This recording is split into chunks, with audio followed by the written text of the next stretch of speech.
Hey everyone, wanted to jump on here and remind the ladies that registration for IF Gathering is now open.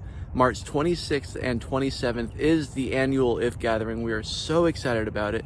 And to tell you a little bit more about it, we thought we'd get a few friends together who have been before and could speak to how powerful of an event this is. So that's what this video is. That's what you're going to see in just a moment. We hope you'll come. Go ahead and register now, March 26th and 27th. We will see you there.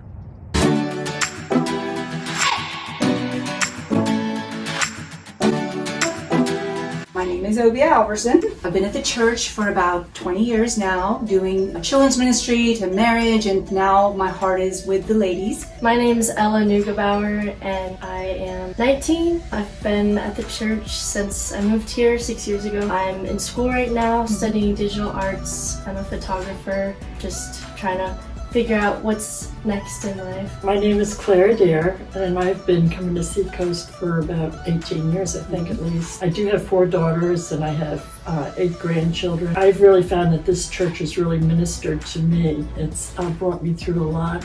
My husband's death, the church really stepped up and ministered to me, and I have a real strong sense of family here. Right.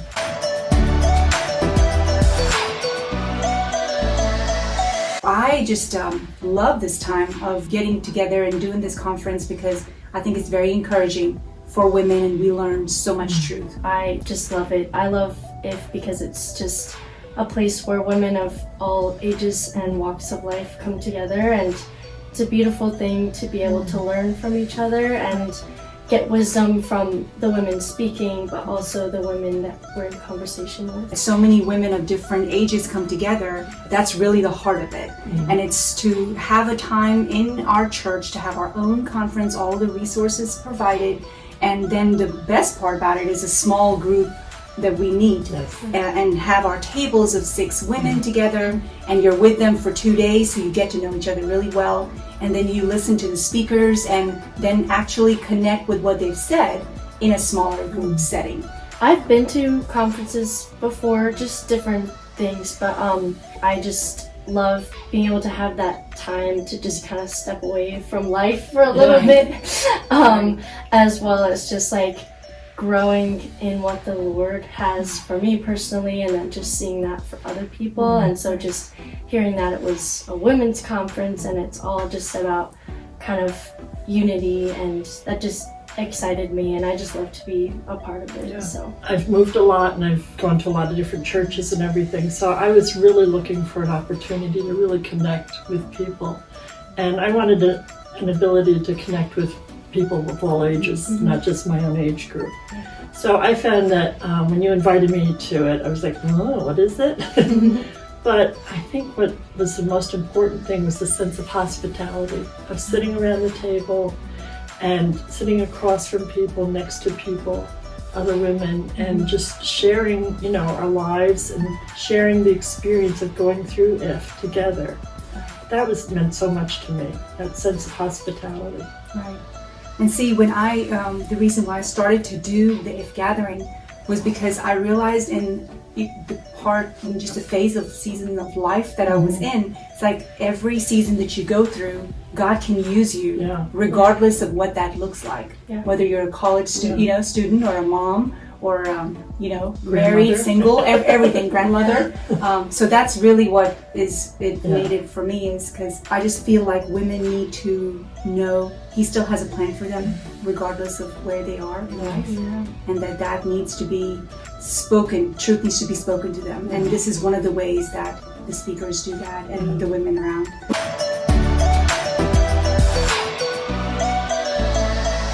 An event that Jenny Allen started, and her heart is to disciple a generation. And so that's why when you said so many women of different ages come together, that's really the heart of it. And it's to have a time in our church to have our own conference, all the resources provided, and then the best part about it is a small group that we meet and have our tables of 6 women together, and you're with them for 2 days, so you get to know each other really well.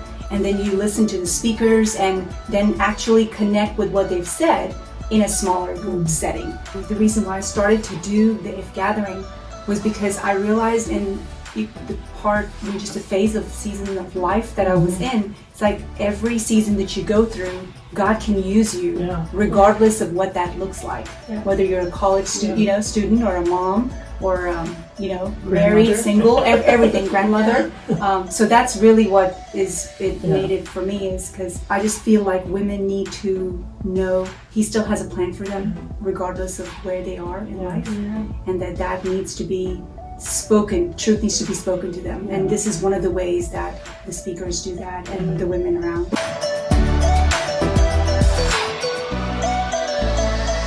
For me, when we did, I don't know if you remember Jill Briscoe.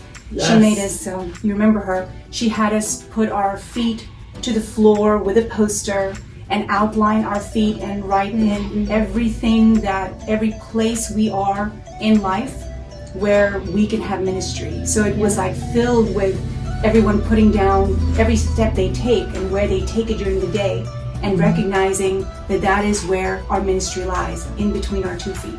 So I know that was a very powerful thing for me, and to see women do it and realize that they can be used anywhere, all the time, every day, all day long. So that was very powerful and personal for me.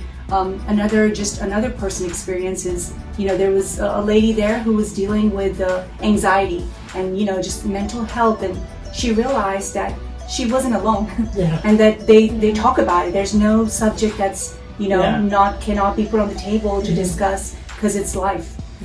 And so I remember that, and I'll never forget that it was just a freeing thing for her to come and realize that she can get help, and women will not judge her. Sometimes I just feel so isolated with my own problems, my own disasters and chaos. And then you come here, and either through serious prayer or just through laughter, you begin to realize you're not alone. You're not alone. Right. At the end is also one of my favorite times, because you get to soak in everything that you've talked about and everything that's kind of happened, and just be in the presence of the Lord. And I remember different years of what they've had us do. There was the key that we wrote something down. There was the domino, and there's different themes, but there's different ways that they encourage us and empower us to see in daily life how we can minister to other people and women and just everyone around where we live or around the world.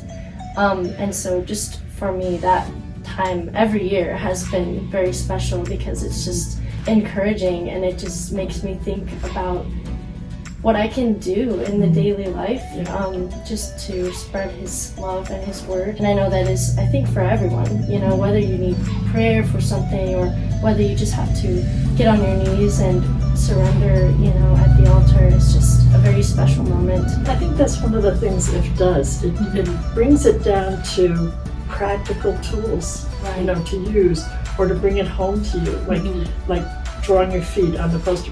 There's or the key, there are different things that just bring it home to you, and you walk away and you have it back at your house, So.